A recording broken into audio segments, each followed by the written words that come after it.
Vous avez écouté donc les deux communiqués tout à l'heure. Alors, nous allons revenir un peu pour notre émission et notre invité. C'est donc le docteur Fayamine Meur. Si vous ne le savez pas, il est dans nos murs depuis pratiquement plus d'une semaine, je pense une semaine déjà. Alors, nous avons donc sciemment permis donc au docteur Fayamine Mono de se reposer avec le petit Milmono, voilà, le petit Milmono qui avait vraiment envie donc d'avoir papa depuis donc déjà des années. C'est tellement qu'il se pose des questions, savoir quel genre de sacrifice papa fait encore à Conakry. Alors, les choses se compliquent. Alors, pourquoi le docteur Faya est là-bas? Je suppose que Dr Faya Milmono trouvera certainement les mots pour assurer le petit Milmono. Alors, je ne sais pas si notre ami est en ligne. Dr Faya, est-ce que vous êtes en ligne, docteur?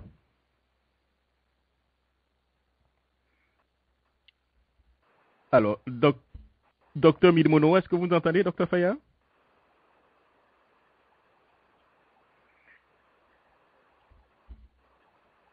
Alors, je ne sais pas si le docteur Faya Milmono est en ligne. Voilà, pour que nous puissions commencer. Appuyez sur la touche aux 5 étoiles. Alors, je pense que si des invités sont en ligne, veuillez donc demander au docteur Faya d'appuyer sur la touche 5 étoiles. Nous allons tenter encore une autre fois. Docteur Faya, est-ce que vous m'entendez? Alors, docteur Faya Milmono, est-ce que vous êtes en ligne? Allô? Oui, docteur Faya, est-ce que vous êtes en ligne? Vous nous entendez? Oui, je suis en ligne. Voilà, alors, bonsoir docteur, comment ça va?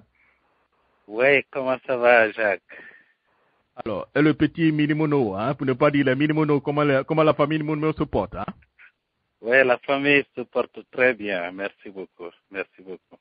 Voilà, ok. Alors, je disais tantôt que nous avons sciemment décidé de vous donner au moins peut-être une semaine, le temps donc de échanger un peu. Oui, tout à fait. Voilà. Mais nous avons appris que vous étiez déjà invité. J'ai dit, alors là, donc le docteur Foyer Milmo, c'est pratiquement un peu le jour sans à l'heure. Il n'y a pas il n'y a pas donc de repos. Alors, Ouais. nous allons aller très rapidement avant de revenir certainement au mémorandum de votre parti. Alors, certaines personnes disent que vous avez précipitamment quitté donc Conakry. Nous savions que vous devez donc arriver ici depuis quelques semaines déjà, mais ceux qui ne le savaient pas disaient que vous avez quitté précipitamment Conakry. Alors, est-ce que vous pouvez rassurer un peu vos militants et puis vos détracteurs les raisons qui vous ont poussé donc à venir donc aux États-Unis, surtout en ce moment précis? Bon, vous savez, comme vous venez de le dire, ça m'a fait presque une année depuis que je suis parti l'année dernière. J'ai une famille ici, mon épouse est là, j'ai mes enfants, dont le plus petit dont vous parliez tout à l'heure, qui ne me quitte pas depuis que je suis arrivé, Tamba. Alors, ça faisait donc presque un an depuis que je suis parti. Avant d'aller l'année dernière, j'avais pris un billet aller-retour. Je devais arriver ici à la fin du mois de janvier. Alors, j'ai cru devoir, à 2 reprises, repousser ma venue. Et donc, cela m'a même coûté 350 pour avoir fait repousser mes dates à 2 reprises.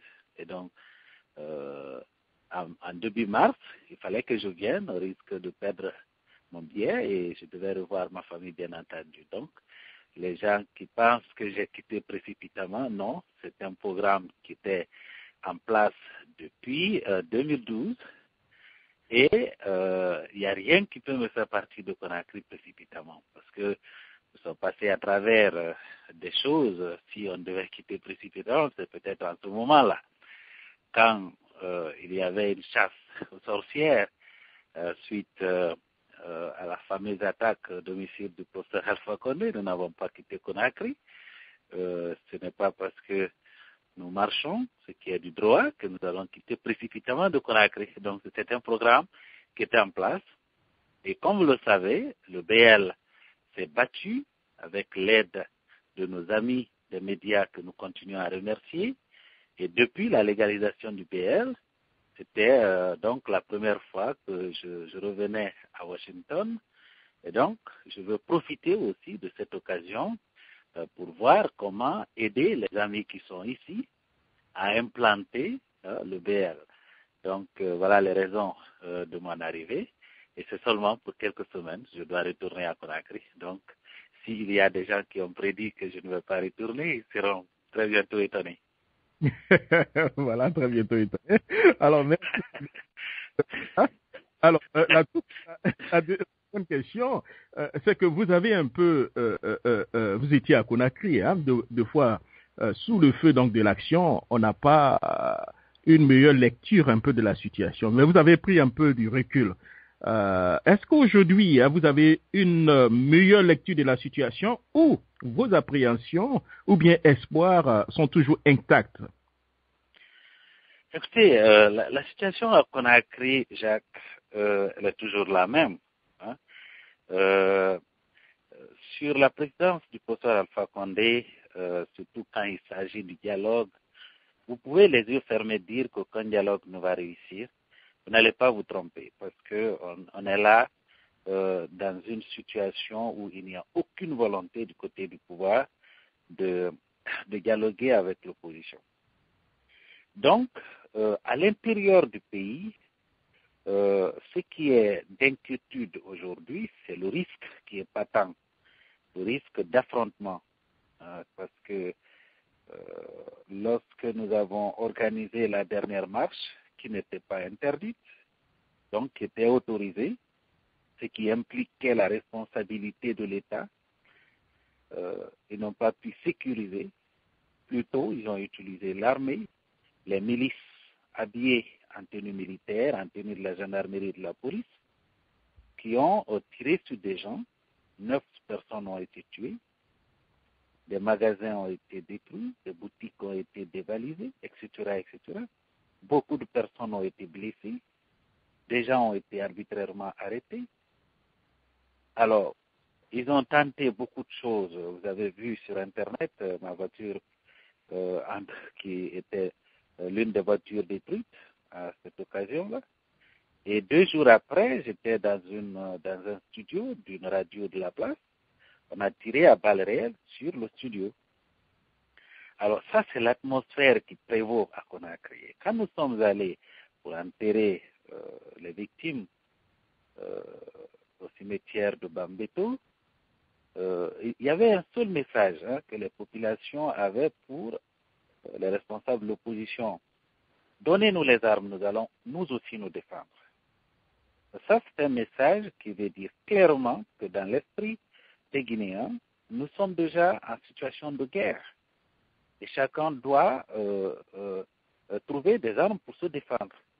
Voilà à quoi ça nous amène, la présidence du professeur Alpha Condé. Donc, comme vous l'avez dit, nous allons parler de notre mémorandum tout à l'heure, ce qui en fait a expliqué le fait que, quoique jeune formation, le BL a pensé qu'on ne peut pas continuer ce jeu qui n'a pas d'issue. L'opposition réclame, la mouvance refuse. Et au milieu, la population meurt, elle est violée, n'est-ce pas, dans sa dignité. On dévalise, on détruit tout ce qu'on trouve. Alors, face à tout cela, il faut bien qu'il y ait quelque chose sur la table pour nous amener à sortir de ce cycle infernal de criminalité d'État. Criminalité d'État, voilà. Alors, peut-être qu'on reviendra peut-être de façon dans les détails. Un autre jour, certainement avant votre détail, pour parler un peu donc de la situation qui prévaut à Conakry. Hein. Déjà, même depuis donc Conakry, vous aviez été un peu comme notre correspondant. Vous nous avez toujours donné des informations, hein, les scoops, par rapport un peu à ce qui se passait. Alors aujourd'hui, nous avons pour parler un peu donc du mémorandum du bloc libéral. Vous avez intitulé le mémorandum du bloc libéral pour la sortie donc des crises donc en Guinée. Alors avant certainement donc de vous poser des questions, alors pouvez nous présenter un peu ce mémorandum et pourquoi maintenant? Le mémorandum, nous avons commencé à y penser juste après la légalisation de notre parti. Vous vous souviendrez que jusqu'en janvier, nous nous battions pour l'obtention de notre agrément C'est seulement en février que nous avons pu obtenir notre agrément. Donc, juste après, compte tenu de la situation dans laquelle notre pays se trouve aujourd'hui, le risque de guerre civile qui plane, le caractère, vous me permettrez le terme, assez irresponsable des autorités en place, qui continuent à faire leur fuite en avant, qui continuent à agir avec arrogance et mépris pour l'autre, l'exclusion, nous nous sommes dit que la population est en prise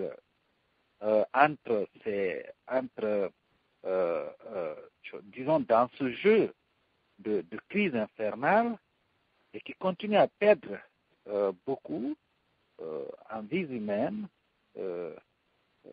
en biens, il fallait que quelque chose soit proposé. C'est comme ça donc que, comme vous le savez, depuis la création du BL, nous avons annoncé que nous allions faire la politique autrement. L'opposition, beaucoup de compatriotes qui nous écoutent, qui nous appellent parfois individuellement pour nous donner des suggestions, sont parfois irrités de constater que on manque souvent de vision à moyen et long terme. Naturellement, quand on est à Conakry, dans le feu de l'action, il est très difficile de concilier réflexion et action. Alors, au BL, ce que nous avons fait, aussitôt agréé, nous avons mis en place un cercle de réflexion qui est une sorte de think tank pour nous, où nous recevons les services des académiciens, des professeurs d'université, très bien connus en Guinée, qui ont accepté de travailler dans ce cercle de réflexion, qui n'est pas nécessairement une structure à l'intérieur de la structure du parti, mais qui c'était un outil que nous avons créé pour nous apporter des idées, pour nous apporter en termes de stratégie, de la réflexion, un peu en retrait. Hein? Quelqu'un qui prend du recul, qui n'est pas dans le feu de l'action, qui peut donc voir à distance et nous faire des propositions sur la base desquelles nous essayons d'agir. Aujourd'hui, nous avons des cadres, n'est-ce pas, qui sont dans la haute administration, même si certains se réclament de certains travaillent, bien entendu, dans l'administration du professeur Alpha Condé. Nous avons beaucoup de soutien parmi ceux-là, ils le font discrètement. C'est pour cette raison que nous avons, pour inclure tous les Guinéens, n'est-ce pas, tenant compte de leur situation particulière, ce cercle-là est là pour permettre aux gens de venir apporter leur contribution, donner des suggestions, proposer des choses. Alors, c'est au sein de ce cercle de réflexion que nous avons commencé à échanger et nous avons pensé qu'il fallait arriver à une proposition. Dans la proposition, il y a 9 points. Le premier, nous avons dit qu'il fallait qu'on libère tous les prisonniers politiques. C'est des gens qui ont été arbitrairement arrêtés parce que dans notre objectif, il faut d'abord faire baisser la tension. Il faut faire revenir les choses un peu à la normale pour permettre l'ouverture des uns et des autres à un dialogue.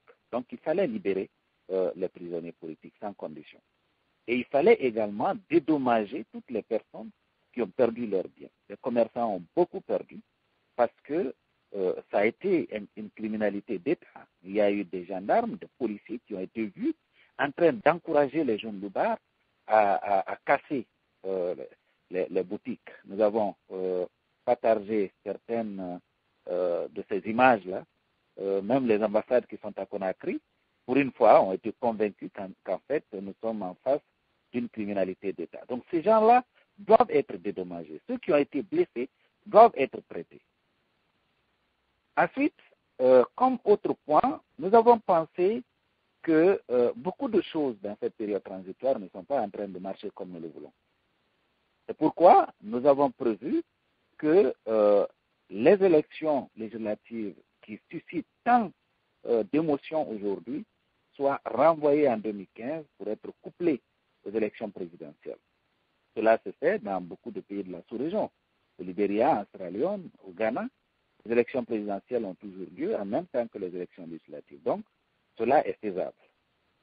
Mais, entre-temps, qu'est-ce que nous allons faire pour arriver aux élections propres en 2015, couplées présidentielles et législatives?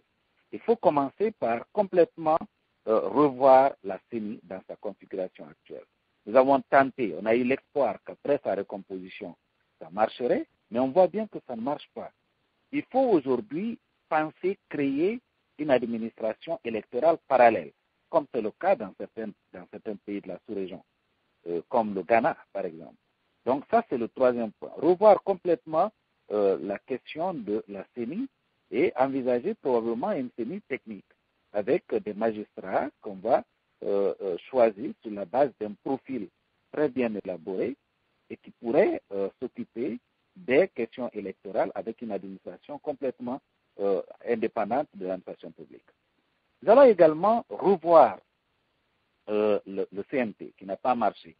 Le CNT normalement était le Parlement transitoire et si ce Parlement transitoire avait fonctionné comme cela se devait, on devait aujourd'hui voir les commissions parlementaires questionner ce gouvernement qui procède par l'intimidation, par le crime.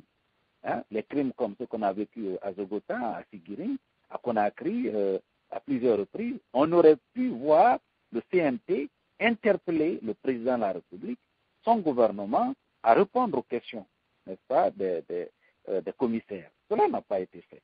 Alors, ils sont là, c'est simplement pour utiliser le budget national. Il faut revoir complètement, parce qu'il s'agit de commencer complètement une autre période transitoire. Et nous avons pensé que on devait revoir, n'est-ce pas, notre constitution. Parce qu'on voit bien, même si on allait aujourd'hui aux élections, toutes les critiques que nous avons faites pendant toutes ces années, qu'en Guinée, en fait, le président de la République n'est rien de moins qu'un roi, continue à faire du n'importe quoi. Il faut essayer, aujourd'hui, surtout face à la tribalisation à outrance de l'espace politique guinéen qui nous fait courir beaucoup de dangers, il faut essayer de résoudre le problème d'un point de vue institutionnel également. Ce qui va nous amener donc à revoir notre constitution. Et revoir notre constitution du point de vue du BL, il faut par exemple, au lieu de Premier ministre qui n'a jamais véritablement été un Premier ministre chef du gouvernement en Guinée, qu'on élise le président avec un vice-président qui ne soit ni de son ethnie ni de sa région. Cela va nous amener à penser le pouvoir autrement qu'un fait de conquête d'une ethnie pour être conservé. Et également, renforcer le rôle de contrôle, n'est-ce pas, de l'action gouvernementale par le Parlement, en faisant en sorte que les nominations des cadres de l'administration centrale, des membres du gouvernement, soient confirmées par une commission parlementaire. Cela va empêcher, effectivement, la tribalisation à outrance de l'administration publique. Aujourd'hui, 9 nominations sur 10 sont quasiment d'une ethnie.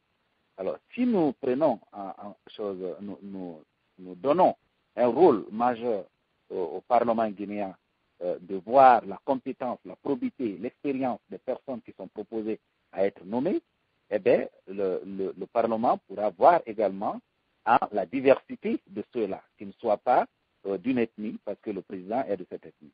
Donc, voilà une autre proposition que nous faisons, sans compter que nous voulons que le pouvoir local soit véritablement développé et nous sommes en train de formuler des questions claires sur lesquelles les Guinéens vont se prononcer. Avons-nous besoin d'un préfet, par exemple, à Kankan pour que Kankan fasse partie de la Guinée? Si nous répondons par non, en tout cas sous sa forme actuelle, il faut supprimer les préfectures. Il faut supprimer les préfets, les gouverneurs et les sous-préfets qui sont devenus aujourd'hui des petits princes qui font du n'importe quoi à l'intérieur. Vous avez suivi ce qui s'est passé à Guékédou, vous avez suivi ce qui s'est passé à Nzéro-Koré, vous avez suivi ce qui s'est passé à Kankan. Les Guinéens en ont marre. Il faut complètement que nous revoyions les choses. Voilà autant de propositions que nous avons,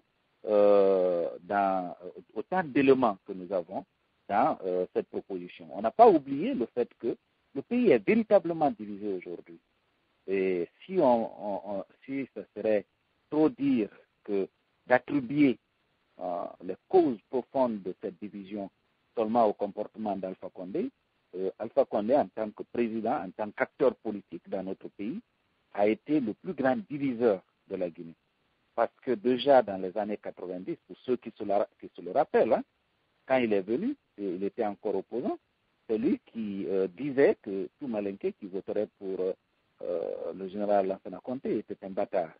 Ça a été repris tout dernièrement par le doyen Antoine Doré de France dans une interview qu'il a accordée à une radio. Tout ça pour dire qu'en fait, si Alpha n'est pas le seul diviseur des Guinéens, il est le principal diviseur parce que c'est lui encore qui a été la cause de du fameux empoisonnement à Conakry, qui a été la cause de l'expulsion des Peuls en Haute-Guinée, etc., etc. Et il continue avec le même mépris pour l'autre. Tantôt les opposants sont des chiens, tantôt les Guinéens sont des tortues, etc., etc. Il faut donc, face à ce que nous vivons aujourd'hui, qu'un mécanisme soit mis en place pour une réconciliation des Guinéens, sur la base de l'établissement de la vérité, sur la base de l'établissement de la justice, pour ouvrir la voie à une réconciliation. Voilà un ensemble de choses que nous avons pensées et sur lesquelles, si maintenant que nous sommes en train de distribuer notre feuille de route, ça va commencer demain matin à Conakry par les collègues, j'étais en communication avec eux, nous allons essayer de voir dans quelle mesure la classe politique, la société civile, les institutions et puis la communauté internationale peuvent voir ensemble la pertinence de cette proposition et voir concrètement comment on peut essayer de la mettre en œuvre. Merci beaucoup, hein, docteur Faya Minimono. Hein.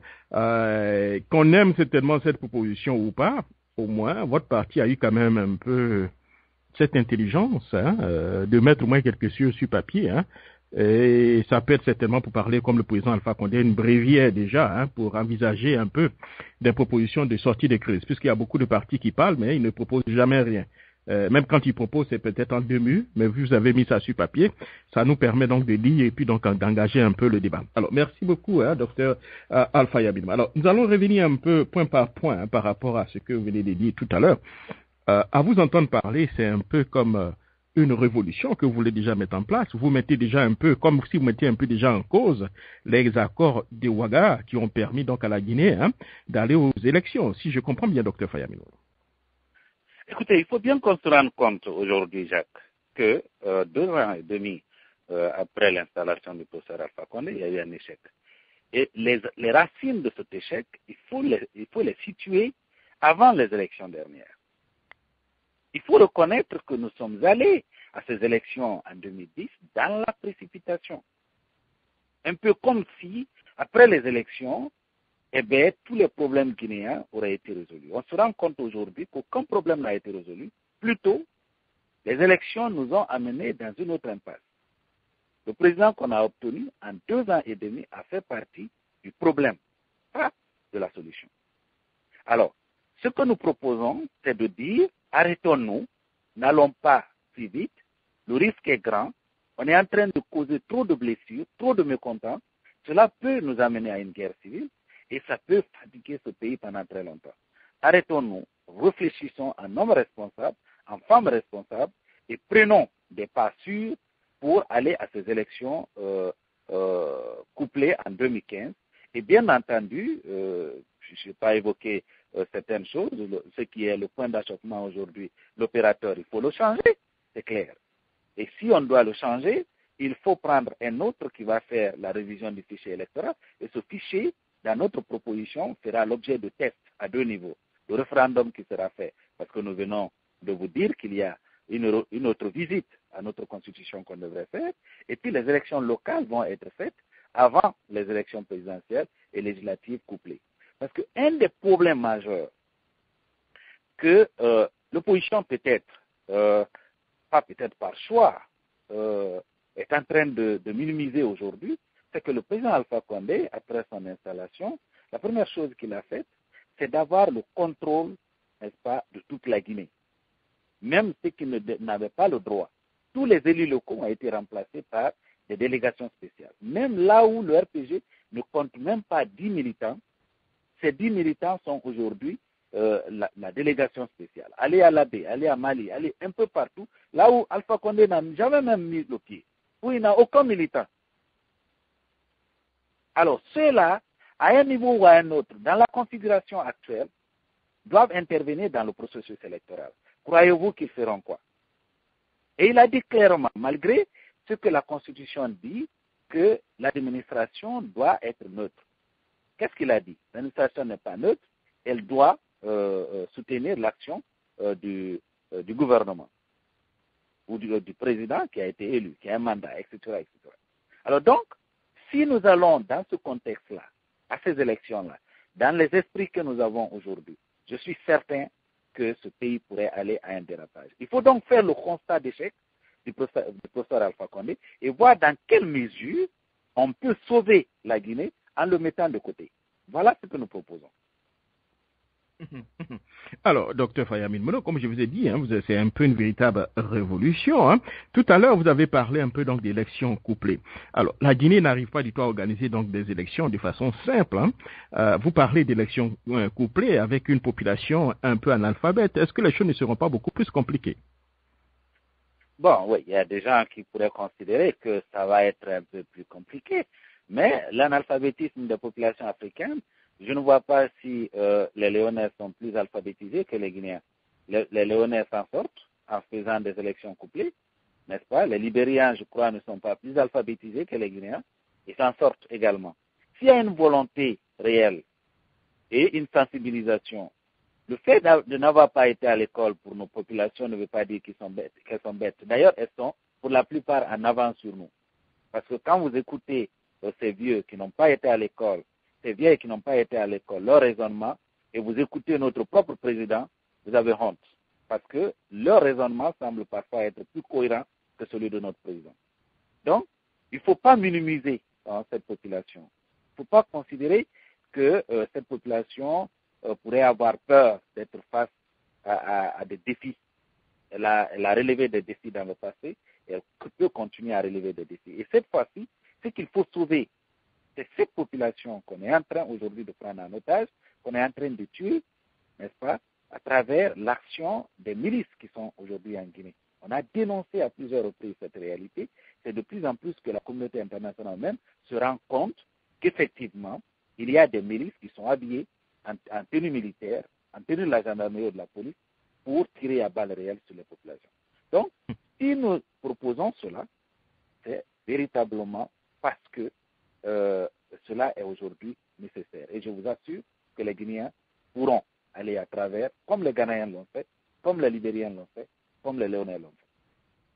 Alors, vous m'évoquez tout à l'heure, parler donc de la tribalisation, donc de la politique donc aussi en Guinée. Et puis aujourd'hui, les Guinéens sont entre le marteau et l'enclume.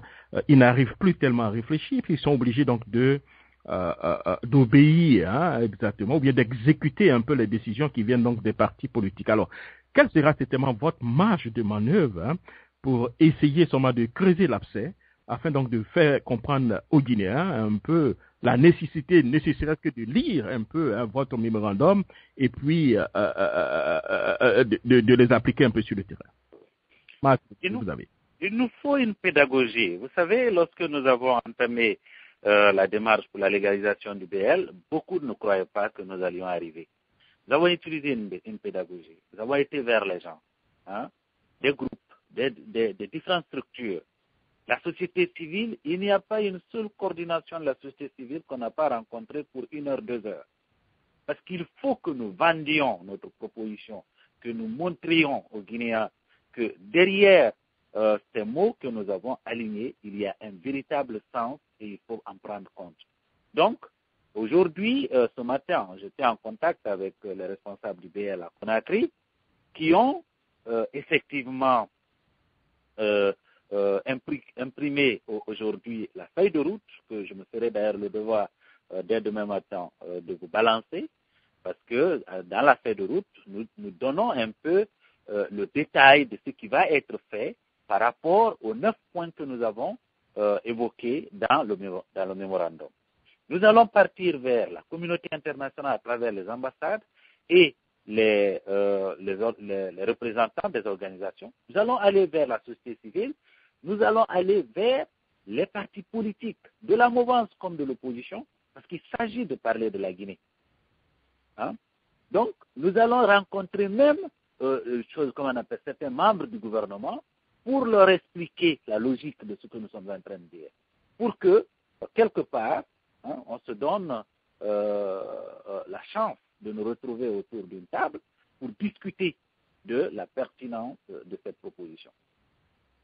Alors, que répondez-vous à certaines personnes qui diraient que c'est peut-être un peu le tape à l'œil que le bloc libéral a besoin donc de faire connaître, que c'est un peu un marketing de votre part afin donc de faire la promotion de votre parti et qu'en réalité tout ce que vous avez mis dans votre proposition, hein, ce sont pratiquement un peu de l'illusion que vous êtes en train de faire, du mirage que vous vendez certainement à la population. Alors, que répondez-vous par rapport à ça?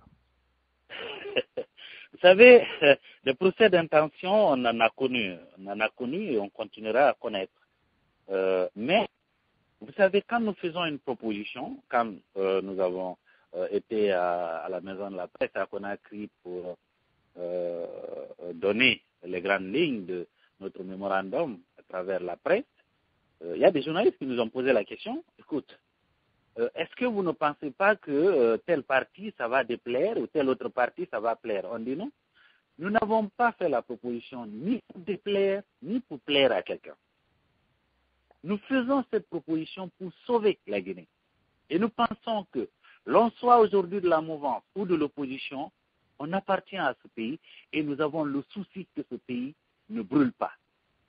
Donc, ce n'est pas pour faire plaisir, ni pour faire... si vous voulez, nous pour provoquer qui que ce soit, quelque part, nous ne pouvons pas faire les omelettes sans casser les œufs. Aujourd'hui, même les militants de la mouvance ne sont pas loin de faire le constat que le professeur Alpha Condé, il a échoué. Il a échoué, il faut donc que la Guinée continue sa marche. Et surtout, dans la concorde, que cette fenêtre qui a été ouverte, qui a été un cauchemar pour les Guinéens, que nous ayons le courage de la fermer pour continuer, n'est-ce pas, la lutte pour, n'est-ce pas, le bien-être des Guinéens, pour l'unité des Guinéens, pour la préservation de la dignité des Guinéens. Aujourd'hui, tout le monde est unanime à reconnaître qu'en 2 ans et demi, le professeur démocratiquement élu qui a combattu pendant 50 ans dans l'opposition n'a pas pu véritablement diriger. Les gens regrettent aujourd'hui à Conakry Lansana Conté. Alors, comment voulez-vous qu'à chaque fois que nous luttons, il y a des milliers qui meurent, qui sont blessés, qui voient leur bien détruit. Celui qu'on voit venir, quelques mois après, on regrette celui qu'on combattait. Non, je crois que la Guinée ne mérite pas ça. Je crois que c'est pour cette raison que nous avons besoin du temps. Et donc, c'est un procès d'intention qu'on nous fait en considérant que nous sommes en train de faire du tape à l'œil.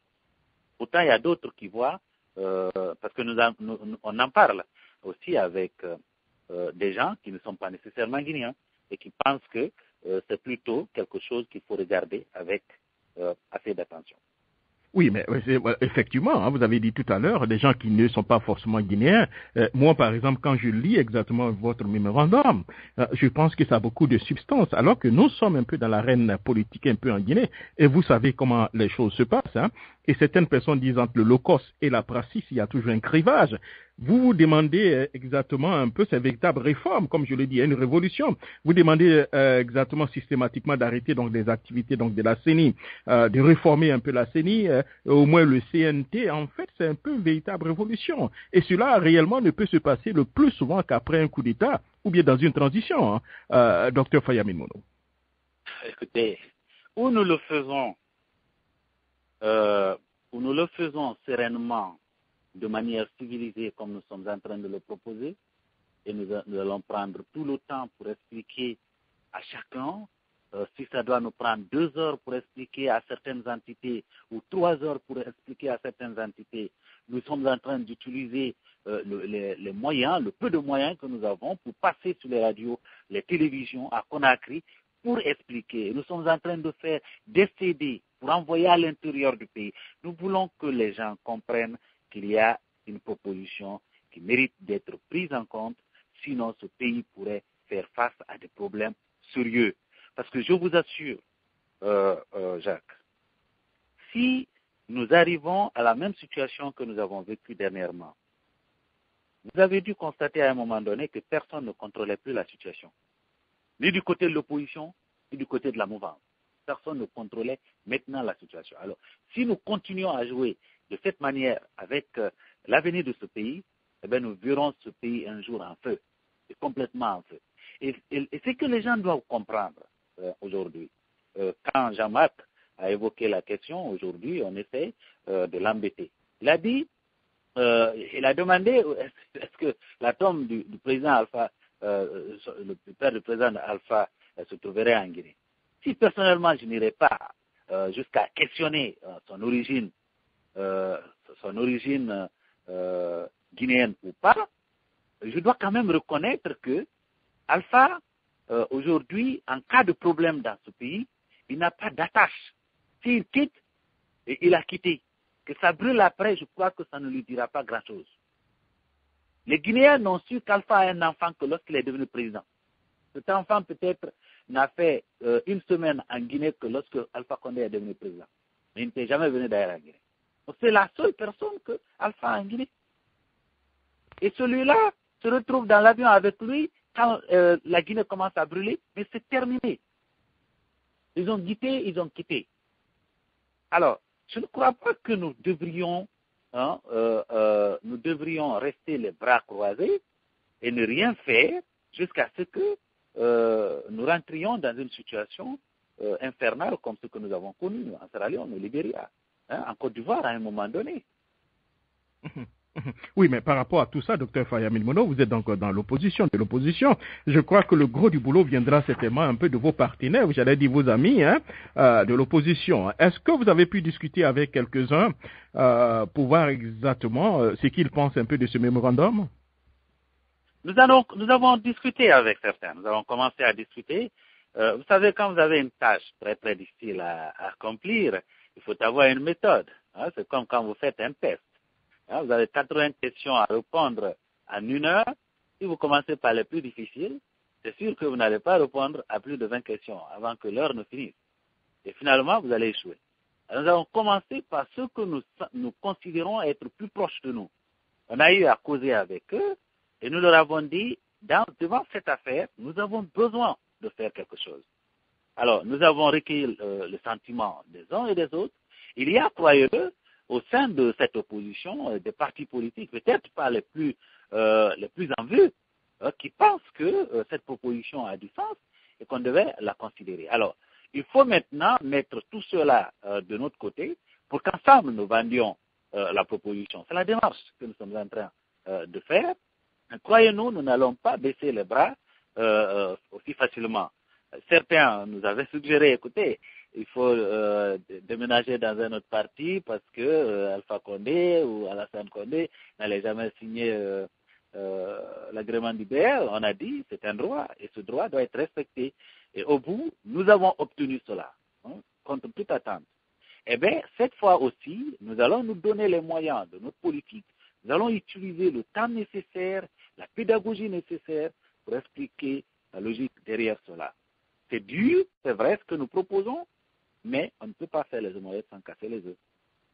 Oui, mais docteur Fayamil Mono, vous avez dit en début d'émission que la décision ne vient pas forcément du BL, puisque c'est un groupe, une cellule de réflexion, et vous, et puis certaines personnes du BL, qui ont réussi certainement à prendre un peu ce mémorandum. Est-ce que vous avez d'abord réussi à vendre un peu ce mémorandum d'abord au BL, aux membres du BL d'abord, avant de commencer un peu la propagation? Bien sûr. En fait, au BL, nous avons une méthode de travail. Il y en a des Guinéens qui sont au BL, qui sont à l'extérieur du pays. Et il est vrai que quand, par exemple, une idée émerge à Conakry, on fait une proposition de faire un travail par rapport à tel ou tel aspect. Moi, je suis à Conakry, c'est un peu plus cher de communiquer souvent au téléphone. ce qui est plus facile, j'ai au moins une clé Internet, je peux formuler 2-3 paragraphes pour dire, voilà, la réflexion est en l'air, telle commission va commencer à travailler, etc., etc. Nous faisons des consultations de cette façon-là, et à toutes nos réunions, nous en parlons, à la réunion des jeunes, à la réunion des femmes, à la réunion du bureau exécutif, à la réunion des sages, nous en parlons. Alors donc, c'est de cette manière-là que nous parvenons à mettre, si ce n'est pas tout le monde, une majorité dans le bateau pour continuer le combat. Il y a des questions sur lesquelles, si vous voulez, on ne s'est pas encore prononcé parce qu'il faut que les consultations soient plus larges. Quand il s'agit, par exemple, de dire à quel bord, ou je veux dire, à quelle entité de l'opposition nous allons appartenir. Est-ce qu'au collectif, est-ce à l'ADP, est-ce que c'est au CDR Bon, on a dit, écoutez, nous sommes un parti politique, prenons notre temps, nous allons réfléchir, nous allons faire des consultations. Le jour que nous serons prêts à prendre la décision, nous la prendrons. Mais considérons que nous sommes de l'opposition et nous avons fait nôtre les revendications de l'opposition, ce qui fait que à toutes les marches que l'ADP, le collectif et le CDR ont organisées, nous avons pris part. Donc, il y a de la consultation qui se fait au sein du BL avant qu'on en arrive là. Il est vrai que dans aucun parti politique, d'ailleurs cela est possible, même dans les pays comme ici, il y a toujours 2, 3, 4, 5 personnes qui pourraient ne pas avoir le même niveau d'information que tous les autres. Alors, docteur Faya, est-ce que vous ne trompez pas un peu du pays? Est-ce que c'est bien de la Guinée que vous êtes en train de parler, hein? Alors, je parle au moins du point 3 de votre proposition. Vous avez dit de mettre en place une commission électorale indépendante. Alors, du jeu déjà en Guinée, hein, il y a une crise de confiance. Hein. Est-ce qu'il y a encore des acteurs, encore indépendants? Un pays qui a recours certainement à une autre personne pour venir organiser des élections. Quand vous parlez un peu donc d'une commission électorale indépendante, à quoi faites-vous allusion et comment cette commission sera donc composée? Vous savez, Jacques, il y a un problème de méthode que nous avons dans notre pays. Un problème de méthode. C'est moins parce qu'on n'a pas de ressources que parce qu'on utilise mal les ressources. Vous savez, tous ceux qui courent à la lumière ne vont pas pour voir clairement. Il y a beaucoup qui courent à la lumière, c'est pour se faire voir. Et souvent, on se trompe en prenant les premiers qui y arrivent. Les premiers qui arrivent en courant vers la lumière ne sont pas nécessairement les bons. Les plus flamboyants que nous entendons, ils ne sont pas toujours les meilleurs. Alors, prenez l'exemple de la composition ou de la recomposition de la CENI dernièrement. Du côté de l'opposition, on s'est tiré sur les pieds. Pourquoi? Parce que si nous avions pris le temps de nous asseoir, définir le profil, qu'est-ce que cette personne doit avoir comme formation? Quelle expérience doit-elle avoir? Etc., etc. On définit un profil clair. Nous pouvons aller chercher des gens qui correspondent à ce profil, quel que soit l'endroit où on peut les trouver. Alors, l'opposition en privilégiant la répartition par parti politique s'est tirée sur les pieds et n'a pas envoyé nécessairement des gens qui incarnent mieux ce que défend cette opposition, les gens qui sont mieux à même de défendre les revendications de cette opposition. Alors, c'est ce qui nous amène souvent à nous retrouver avec des acteurs, on recycle les mêmes, parce que quand on dit médiateur, ça échoue, parce que les mêmes gens, on les fait revenir tout le temps. Prenez le cas de Monseigneur. Monseigneur Gomez. Monseigneur Gomez, nous savons, chacun connaît le passé de chacun en Guinée. Alors, Monseigneur Gomez, ne serait-ce que pour parler des 2 dernières années, lorsque on a eu vraiment de la difficulté à nous trouver quelqu'un de neutre qui pouvait diriger la CENI, il était consulté. Il avait demandé un temps de réflexion. Et ce temps lui avait été accordé. Alors, lorsque, en fin de compte, il a accepté et un décret a été pris, il s'est retiré. C'est comme ça qu'on a été amené à faire recours à un Malien. On nous parle aujourd'hui de Samparay. Samparay, c'est quelqu'un qui a servi le régime qui a échoué du PDG-RDA. Avant d'avoir été au cœur du régime de Lansana Conté. Écoutez, nous ne pouvons pas faire la même chose tout le temps et s'attendre à des résultats différents.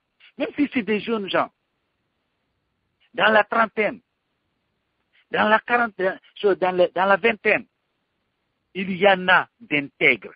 Tous les Guinéens ne sont pas les Samparay. Comprenez? Il faut que nous sortions un peu de cette prison que nous sommes en train de construire autour de nous, en disant il n'y a plus personne de bon parmi nous. Non, il y a des Guinéens qui sont bons, qui n'ont jamais été mêlés à cette gabegie, qui n'ont jamais tué quelqu'un, etc., etc. Ceux-là, ils sont. On peut les trouver à l'extérieur, on peut les trouver à l'intérieur, mais si nous partons d'une méthode, nous pouvons mettre la main sur des gens qui sont capables d'accomplir une mission aussi importante que celle-là. Vous voyez dans la société civile même, par moment, vous voyez quand même, quand vous prenez l'ordre des avocats, des actions sérieuses. Vous avez vu ce qu'a fait Abbas Bangoura. Mhm. Il y a beaucoup d'Abbas Bangoura en Guinée. C'est qu'on ne se donne pas le temps de les chercher. C'est vrai que une mauvaise graine, elle a plus d'impact que les bonnes. Parce que mettez dans votre bouche 10 bonnes graines d'arachide, une seule mauvaise, vous allez tout cracher. C'est cela le problème devant lequel nous sommes aujourd'hui. Donc, en Guinée, il y a des gens qui sont sérieux. Il faut identifier un profil clair, se donner le temps de les chercher. Nous pouvons les trouver et ils peuvent faire un excellent travail. Alors, nous allons revenir certainement au point 4 certainement de ce mémorandum. Hein. Bon, quand on lit un peu ce point 4, est-ce que vous n'avez pas l'impression que ce mémorandum est déjà, permettez-moi l'expression, hein, un DOA, hein, Dead on Arrival. Je le dis parce que vous avez dit mettre en place un gouvernement d'union nationale bénéficiant de la caution politique et sociale. Est-ce que cela ne veut pas dire que Dr Fayam vous remettez déjà en cause les pouvoirs donc, du président de la République et puis son élection à la tête de ce pays?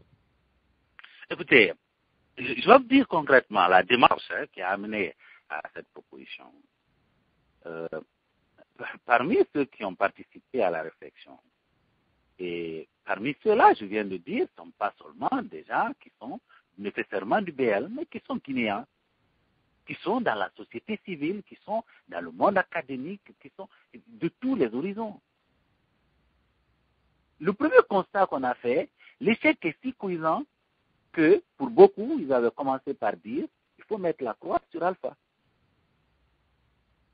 Mais commencer par avancer le fait que Alpha doit partir maintenant, ça n'apparaîtrait pas comme une solution à une sortie de crise.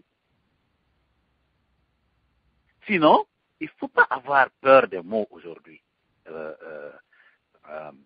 Roger. C'est-à-dire que la situation que nous vivons aujourd'hui en Guinée, c'est véritablement une situation d'échec. L'échec est clair. Il est clair qu'Alpha a échoué. Alors, combien de temps il nous faut encore pour se rendre compte qu'il y a un échec et qui risque de nous coûter cher? On veut qu'il y ait combien de Zogota en Guinée? Combien de 27 février, hein? Combien de 21 septembre, pour qu'on se rende compte, aujourd'hui, dans tous les quartiers de Conakry, il y a des émeutes. Moi, personnellement, je ne m'attendais pas à ce qu'Alpha donne du courant comme il l'avait prétendu en 6 mois. Quand même, je m'attendais quand même à ce que tout ce qu'il a créé comme problème, il s'attaquerait à ces problèmes de façon courageuse, réunir les Guinéens. Il n'a pas pu le faire. Ça ne coûte rien. Ça ne demande pas de PPTE, rien. C'est le respect pour l'autre. Oui, mais... Il ouvre la bouche. Vous avez envie de quitter la Guinée? Oui, mais n'empêche que le président Alpha Condé est omnipotent et omniprésent, et ses supporters et partisans se le sont aussi, docteur Fayamine Mono. Comment vous avez donc arrivé donc à imposer cela à une frange de la population que son président qu'il a élu n'existe pratiquement plus, qu'il faut mettre en place une transition et donner beaucoup plus de pouvoir au Premier ministre sans pour autant aller à un référendum, docteur Fayamine Mono? Non, nous passerons par il faut on a dit, on va revisiter notre constitution et nous allons faire un référendum. En fait, il faut qu'on commence à conjuguer Alpha au passé. C'est-à-dire aussi difficile à entendre que cela puisse paraître. Il faut qu'on commence très courageusement à conjuguer. Je sais qu'il y a des gens qui vont continuer à soutenir Alpha jusqu'à la dernière minute avec émotion. Mais on comprend bien que le cercle de ceux-là se rétrécit tous les jours. Tous les jours, le cercle se rétrécit. Hier, c'était l'arc-en-ciel, n'est-ce pas, avec des personnes les plus sérieuses comme Lansana Kouyaté, comme les Kassouri Fofana, comme il y en avait beaucoup. Aujourd'hui, tous les mois, il y a au moins un joueur majeur qui était hier avec Alpha qui quitte. Son ami de tous les jours, l'ex-premier ministre Jean-Marie Doré, à l'entendre aujourd'hui, on se rend compte bien que la déception est réelle. La déception est réelle. Et il a reconnu dans une de ses dernières communications implicitement le fait que aujourd'hui, de manière irresponsable, on est en train d'utiliser des milices pour tuer les populations guinéennes et que cela ne se devait pas dans une république. Donc, le cercle de ceux-là qui continuent à soutenir avec émotion le président Alpha Condé, il diminue tous les jours. Si on veut attendre qu'il ne reste plus qu'une dizaine pour arriver à la solution, mais alors nous courons le risque entre-temps que le monsieur crée une guerre civile en Guinée. Mais est-ce que vous avez chiffré un peu le temps que ça prendra tout cela? Un pays où pour définir l'assistance technique, on prend 3 mois, docteur Fayamine Mono, on vous parlait donc de 9 mois. Si on multiplie, cela va prendre certainement des années avant qu'on le mette un peu sur place, un peu tout ce que vous avez mentionné dans votre mémorandum. Non, pas du tout. Si aujourd'hui nous prenons en compte une dimension majeure, je crois que l'opposition, là-dessus, on est déjà tous d'accord, que en fait, avec Alpha et nous seulement, entre nous seulement Guinéens, il faut bien qu'on se rende compte que nous sommes arrivés au point où nous n'avons pas pu faire quelque chose. Alors, il faut ramener dans le jeu la communauté internationale, bien sûr en étant très vigilant, parce que ce n'est pas la communauté internationale composée de gens comme Abdou Diouf, dont on sait par exemple que c'est l'ami personnel du professeur Alpha Condé et qui ne se prononce que lorsqu'il s'agit de venir au secours du professeur Alpha Condé. Alors, s'il y avait le groupe de contact international qui était en place au moment du CNDD et qui a accompagné la Guinée jusqu'à la fin des élections présidentielles, si ce groupe de contact avait continué à travailler avec les uns et avec les autres, à rappeler aux gens les délais que nous avons pour arriver à atteindre des objectifs, je suis certain qu'on aurait déjà derrière nous les élections législatives. Mais dès que le professeur Alpha Condé est arrivé au pouvoir, même la communauté internationale était un peu dans l'euphorie, ils ont accepté de dissoudre le groupe de contact, etc., etc. Et là, il n'y a plus personne au nom de quelle souveraineté. On n'est même pas capable de trouver encore un bon médiateur. Comprenez? Parce qu'on n'est pas capable de nous donner une pédagogie pour trouver quelqu'un de sérieux. Alors, docteur Fayamine, une question avant certainement de prendre quelques réactions des auditeurs. Vous parlez donc de réformer le Conseil national donc de transition pour l'adapter aux nouvelles réalités, c'est-à-dire lesquelles? C'est-à-dire lesquelles par exemple? Bien. Si nous allons à chose, nous travaillons à la mise en œuvre de cette feuille de route que vous allez avoir pour appuyer sur ce mémorandum. La nouvelle réalité, c'est qu'on aura des objectifs clairs. Il ne s'agira plus d'une assemblée qui sera là pour actuellement approuver, comme ils sont en train de le faire à la volée, tout ce qu'on leur soumet de contrat, de ceci ou de cela. Ça sera réellement, nous allons entrer réellement dans une période exceptionnelle qui doit être encadrée strictement.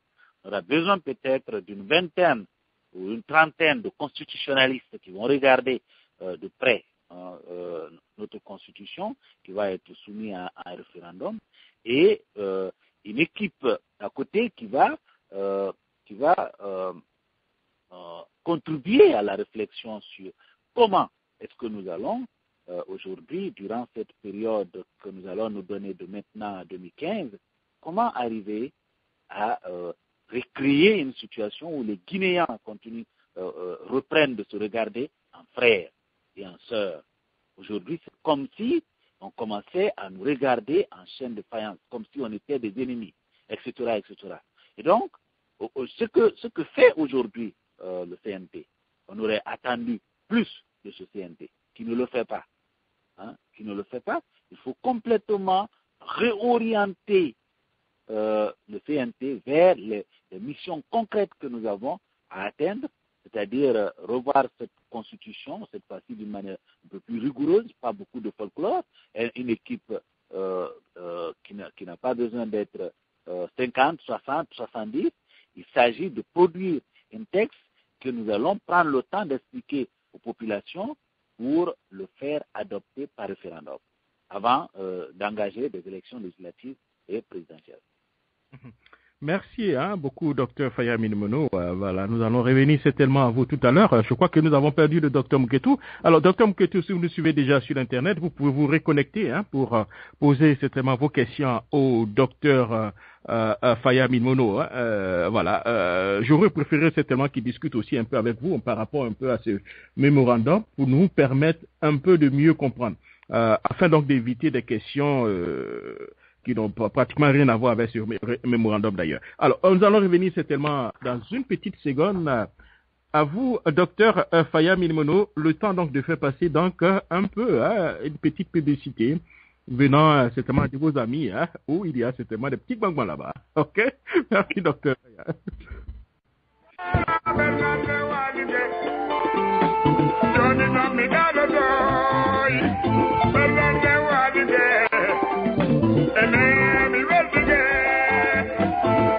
Ceci est un communiqué donc de l'UFDG, Bronze, donc les responsables donc de la fédération donc de Bronze informent donc les militants et sympathisants et amis donc de l'UFDG à l'investiture donc du fédéral Ibrahim Lincoln Diallo et donc des membres des bureaux donc de fédération.